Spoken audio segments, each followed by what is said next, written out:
All right, I am back. That's right. I'm back live on LouTube for you. It's Uncle Lou here. Appreciate you tuning in.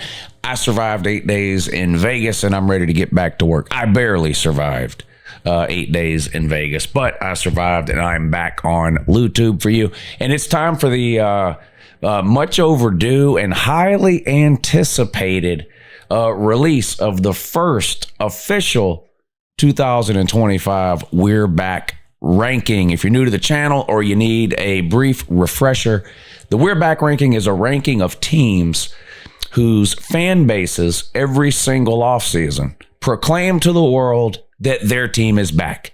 This is going to be the year. This is what they've been building towards. This will finally be the season they break through, right? And you hear this every single year, over and over and over again by these fan bases. And every single year, over and over and over again, it fails to come to fruition. Now, I know that to a certain degree, there are fans from almost every fan base that have perpetual optimism and think that, you know, potentially this upcoming season could be a great season for their team. But in order to make the We're Back list, there are certain qualifications that the team and the fan base must meet, starting with the team. It has to have been at least 10 years since that team has won either a conference championship or a playoff game. Now, we've been doing this ranking for years, going back to when we had a 4-team playoff, and we just kept the rules the same even into the 12-team playoff. So, to give you an example here, Notre Dame is a team that has been on this list in years past. They've been on the We're Back list. Every year they're going to win something. Every year they don't, right? They're not in a conference, so they don't even have a chance to come off the We're Back list from winning their conference. But they always have had a chance to come off the list by winning a playoff game. And of course, this past season, not only did Notre Dame win a playoff game, they won multiple playoff games, advancing all the way to the national title game before falling short to Ohio State. So Notre Dame has now graduated from the We're Back list. They're no longer a part of the We're Back list. So that left us with just 3 teams, Florida, Miami, and Tennessee. So we have to find somebody to replace Notre Dame. So it's have to have been at least 10 years, right, since you either won your conference or won a playoff game. That's number one. Number two, the fan base of this whatever particular team we're talking about has to be a loud online fan base. They have to have a significant presence online, a significant number of those fans proclaiming that their team is back year after year after year after year after year, right? I'll give you kind of a brief example here. Just pick like a random, like let's say South Carolina or something, right? I'm sure you can find a few South Carolina fans on the internet from year to year who think that, hey, next year we might win the SEC or win the Natty, but it's not an overwhelming number of South Carolina fans that you find saying that. Right? At least not that I see. It's not. Again, doesn't mean you don't see any doing that, but you're not beat over the head with it the same way you are from, say, Tennessee fans who have one of the largest online presences of any fan base in the country, along with Miami and Florida, for that matter, 3 teams that are on the list. And every single offseason, we have to hear from these fans how, because they have some new left guard, they're going 100-0 next year and winning the World Series, right? So you get the idea. Has to have been at least 10 years since the team won their conference or a playoff game. And they have to have a significant fan presence online that's, you know, constantly proclaiming that their team is back and next year is the year. So we've got 3 of the 4 teams from last year returning to the We're Back list this year: Florida, Miami, and Tennessee. All 3 of those teams failed to win a conference and failed to win a playoff game. Now, Tennessee, of course, did make the playoffs. We'll talk more about that in a second. So we need to find a 4th team here to replace Notre Dame on the We're Back list. This is a ranking that I update every single week during the season. And in terms of like what the ranking actually means, whichever team I rank number 1 on the We're Back list is the team that I perceive to be closest to actually being back. Again, back being defined in this scenario as potentially winning their conference or winning a playoff game. It doesn't mean that I necessarily think any of these teams on the We're Back list are going to win their conference or are going to win a playoff game. It just means that whoever I have ranked number 1, I believe is closest to doing one of those things. And whoever I have ranked number 4, I believe is furthest away from doing one of those things, right? So we had to replace Notre Dame because they, of course, won multiple playoff games this year. They've graduated off the We're Back list. We're stuck with just the same three we've had for what seems like forever: Florida, Miami, and Tennessee. We got to find a fourth one.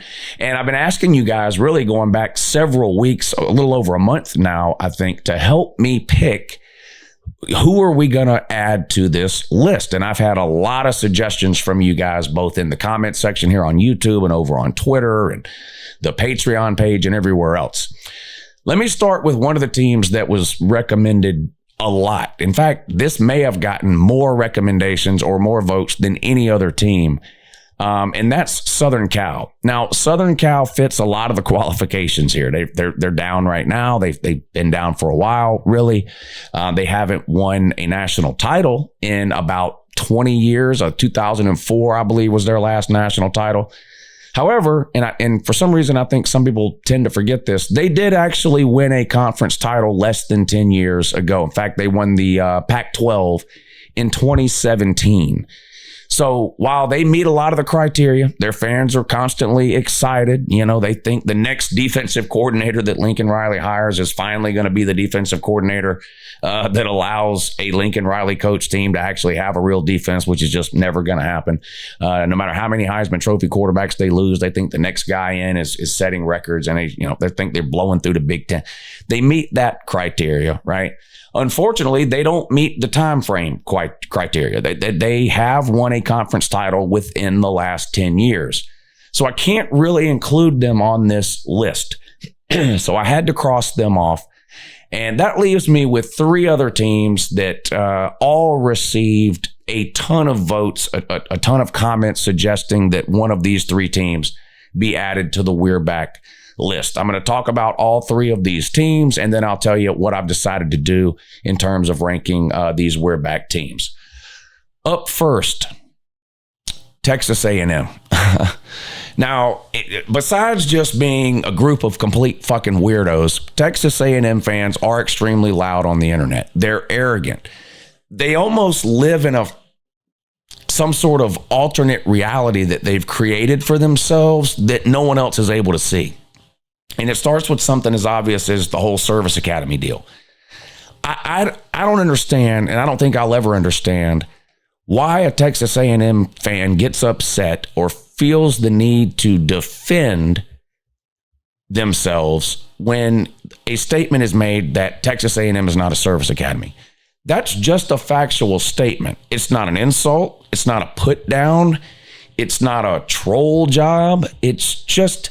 It would be no different than stating that Alabama is not a service academy, or Ohio State, or Penn State, or Clemson, or whatever fill-in-the-blank team. If I walked up to any Clemson fan, either in real life or said it to you on the internet or whatever, any Clemson fan or Florida fan or Oregon fan or whatever else, and I said, hey, Oregon's not a service academy, Penn State's not a service academy, Michigan's not a service academy, Oklahoma's not a service academy, the fan of that particular team would look at me and they would go, yeah, I know. Okay. Try telling a Texas A&M fan that Texas A&M is not a service academy. They lose their mind. I don't understand it. Texas A&M is not a service academy. It's just not. The fact that they get mad about that, although extremely fucking weird, that in and of itself, I guess, has nothing to do with them being on the We're Back list. But when we start to look at the qualifications for being on the We're Back list, Texas A&M sticks out like a sore thumb. They haven't won a national title since 1939. 1939. How many years ago is that?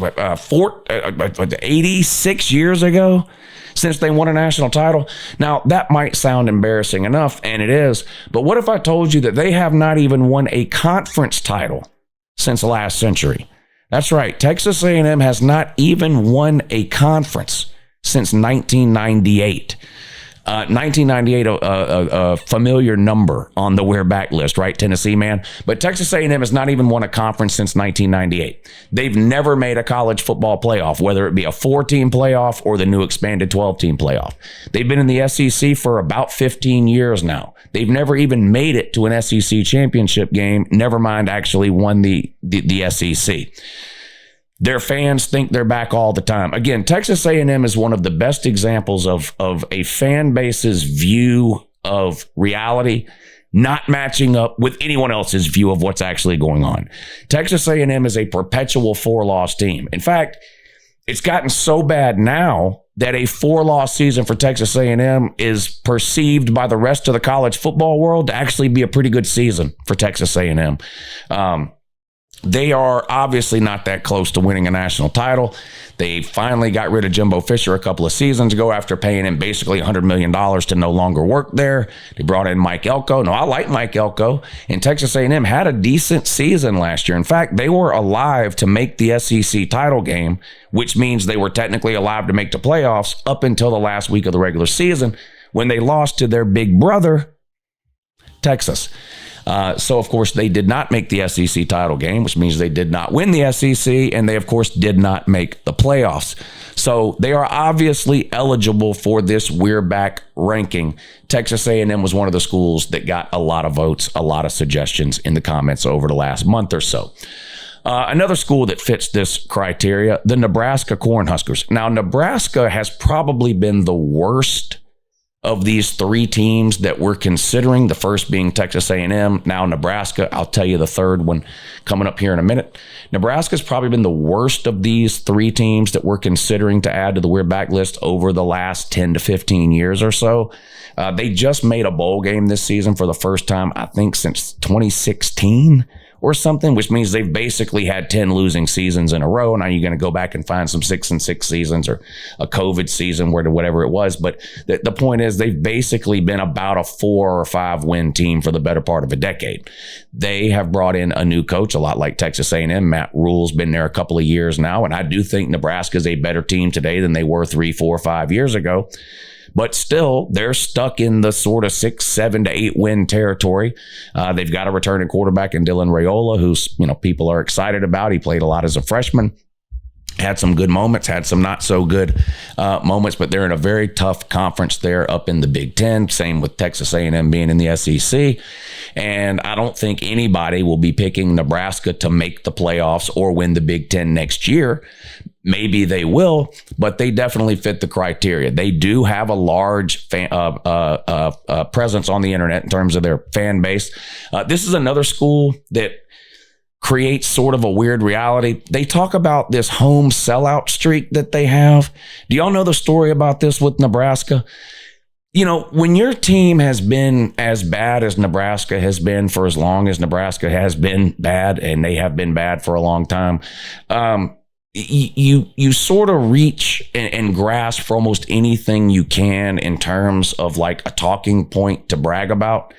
And for Nebraska fans, it's become this home sellout streak. And kind of like Texas A&M not being a service academy and their fans having a hard time accepting that for whatever reason, Nebraska fans similarly have a hard time accepting the reality of their fake home sellout streak. Everyone else in the college football world knows what's going on with Nebraska's home sellout streak. The games are not actually selling out in terms of every seat being filled. There are some high-dollar donors, basically rich people, supporters of Nebraska, who a couple of days before the game is set to kick off, if all the tickets aren't sold, they just buy all the tickets. So really what it is a streak of all the tickets being sold. But go back and watch Nebraska games over the last few years when they show the aerial shots. Very few Nebraska games over the last 10 years have been sellouts. It's kind of a made-up thing that they're bragging about. But again, when you've been circling the drain as long as the Cornhusker has, it shouldn't come as a surprise that they feel the need to make something up. Now, they, of course, have not won a national title since, I guess we'll give them credit for 1997. Depending on how old you are, you may not remember the old BCS days or even prior to the BCS, but back in the 90s, you had a lot of split titles in college football because we had no playoff structure in place, right? So you had like just an AP poll and a coaches poll that would come out, or maybe a BCS champion or whatever. But in 1997, Nebraska did go 13-0. They had a really good season. They beat Tennessee in the Orange Bowl 42-17. And while they finished number 1 in the coaches poll, they finished number 2 in the AP poll. I believe it was Michigan, if I'm remembering right, that actually finished number 1 in the AP poll that year.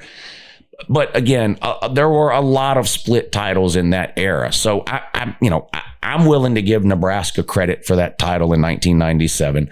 They were a unanimous national title winning team in 1995. I think one of, if not the best teams of my lifetime, that 1995 Nebraska team that ended with a 62-24 win over Florida. I believe it was in the Fiesta Bowl. They just completely steamrolled everybody they played that year back in the triple option days. Anyway, the point is, we'll give them credit for the 1997 national championship.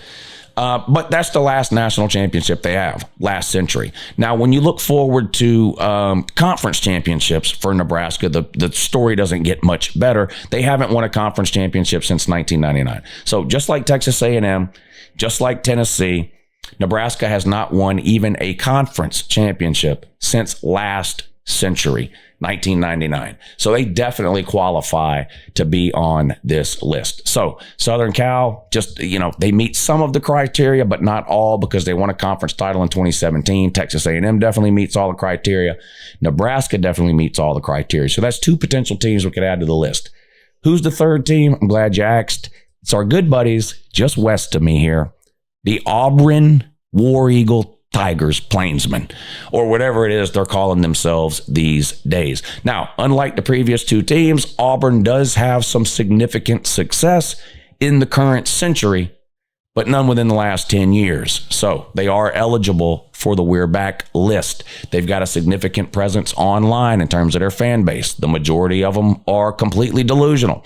To be fair, as are most college football fans when it comes to their own team. Fan is short for fanatic.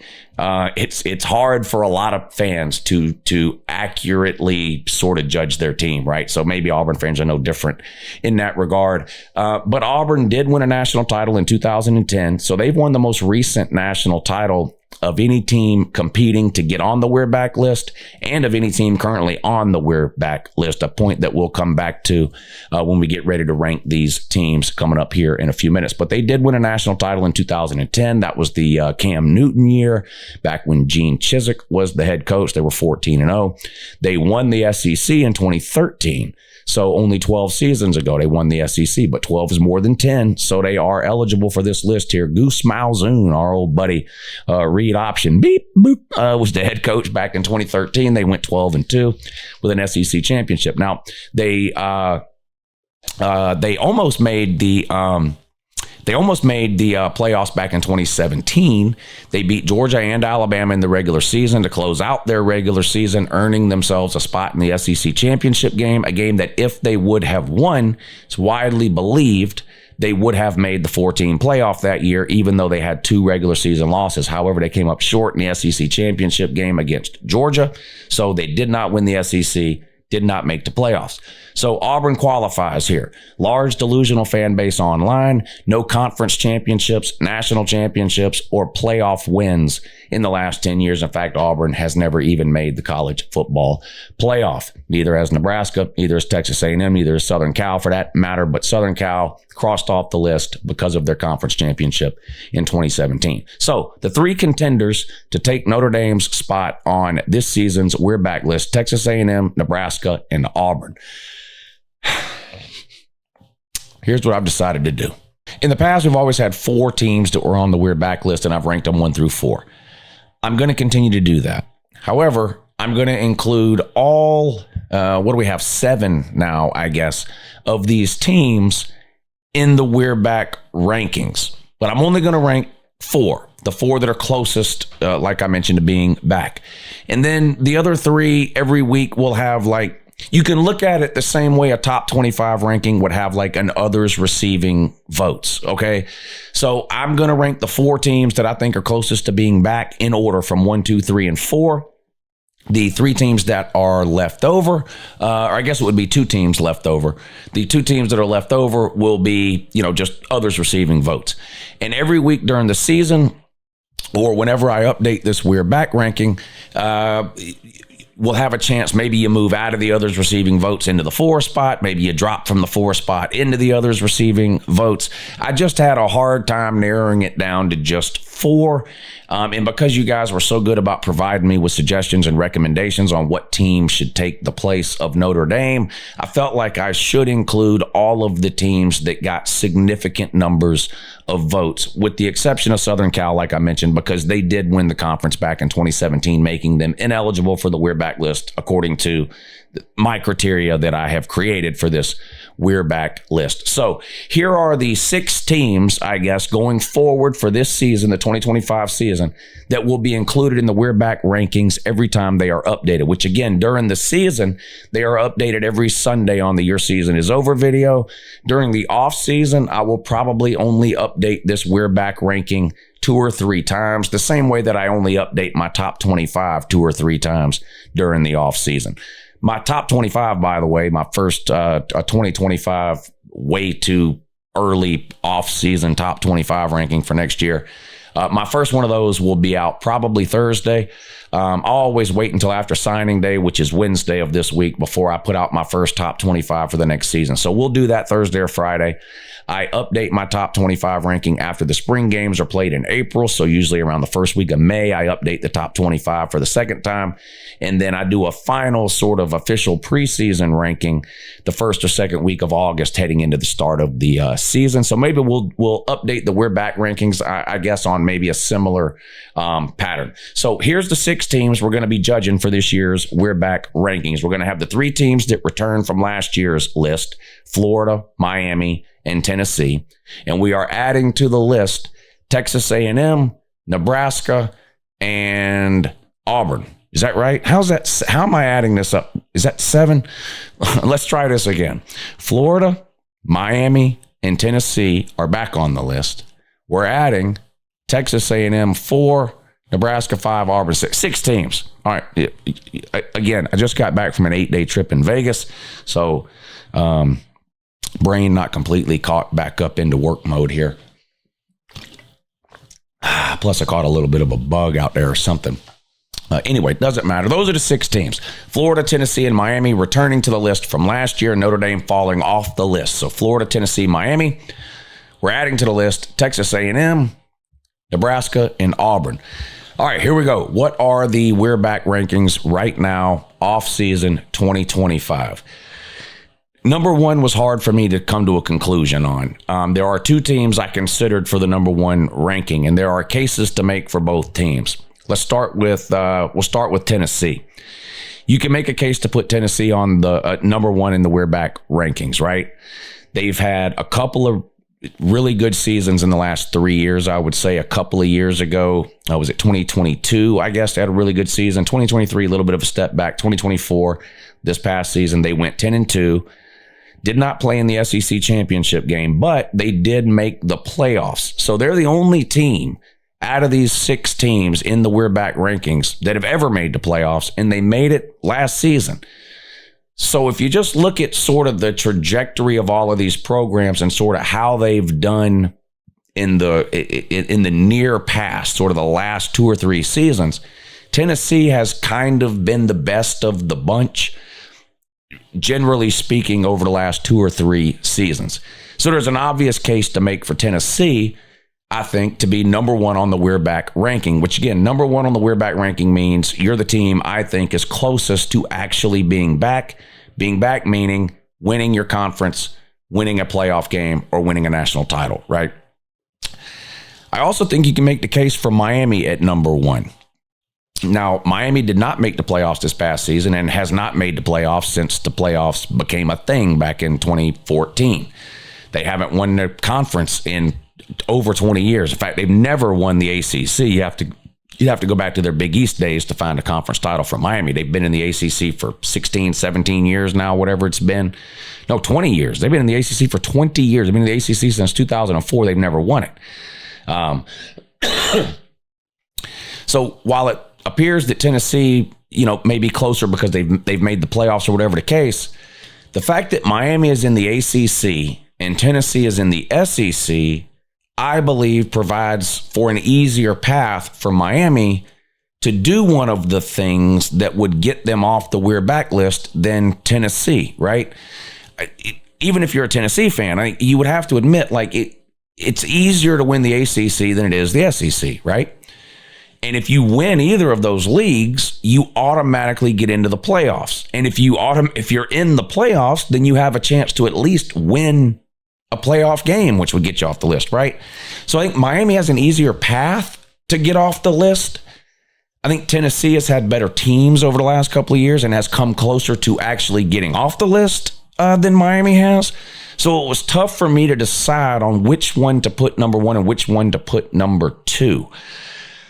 I've decided to list them as a tie. I'm going to have Miami and Tennessee tied for first in my first official 2025 We're Back rankings. So Miami and Tennessee, 1A and 1B. So we're going to skip 2 and go to number 3.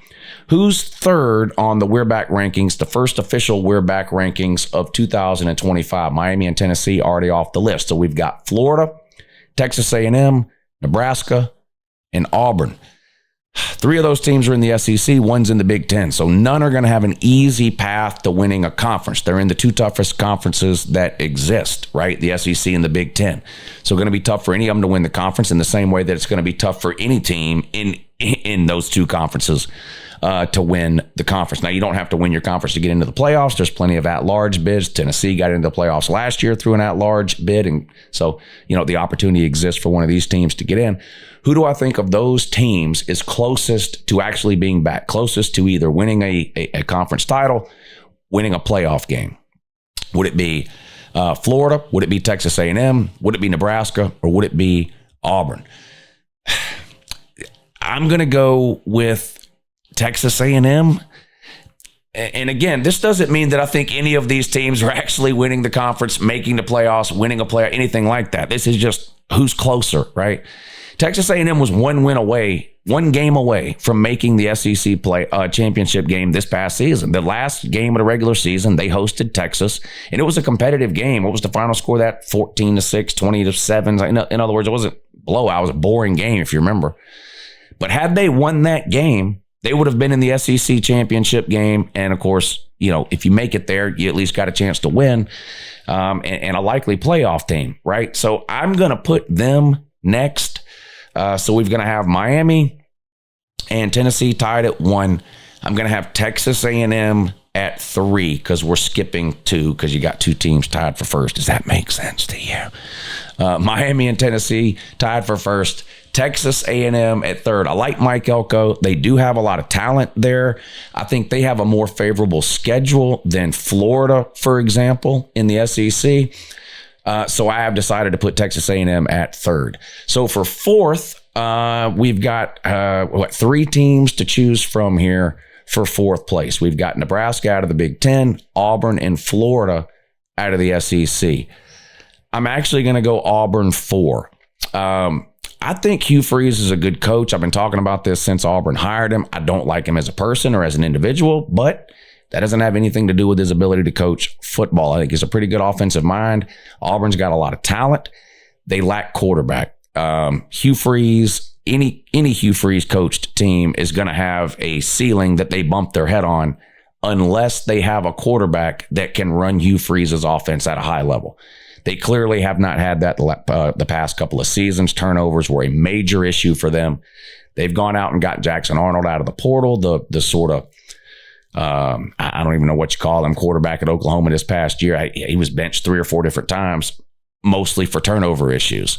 So it's by no means a home run get for them out of the portal to get Jackson Arnold, but I do trust Hugh Freeze to get the most possible out of Jackson Arnold as opposed to the offensive staff that Oklahoma had last year. Again, that doesn't mean that Jackson Arnold's going to come in and have a great year.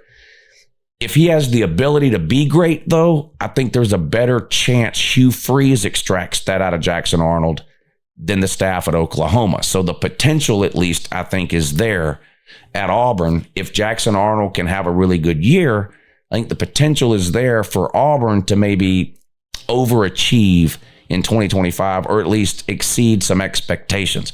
Now, they've got a tough schedule like everybody in the SEC does. They have to play at Georgia. They play Bama.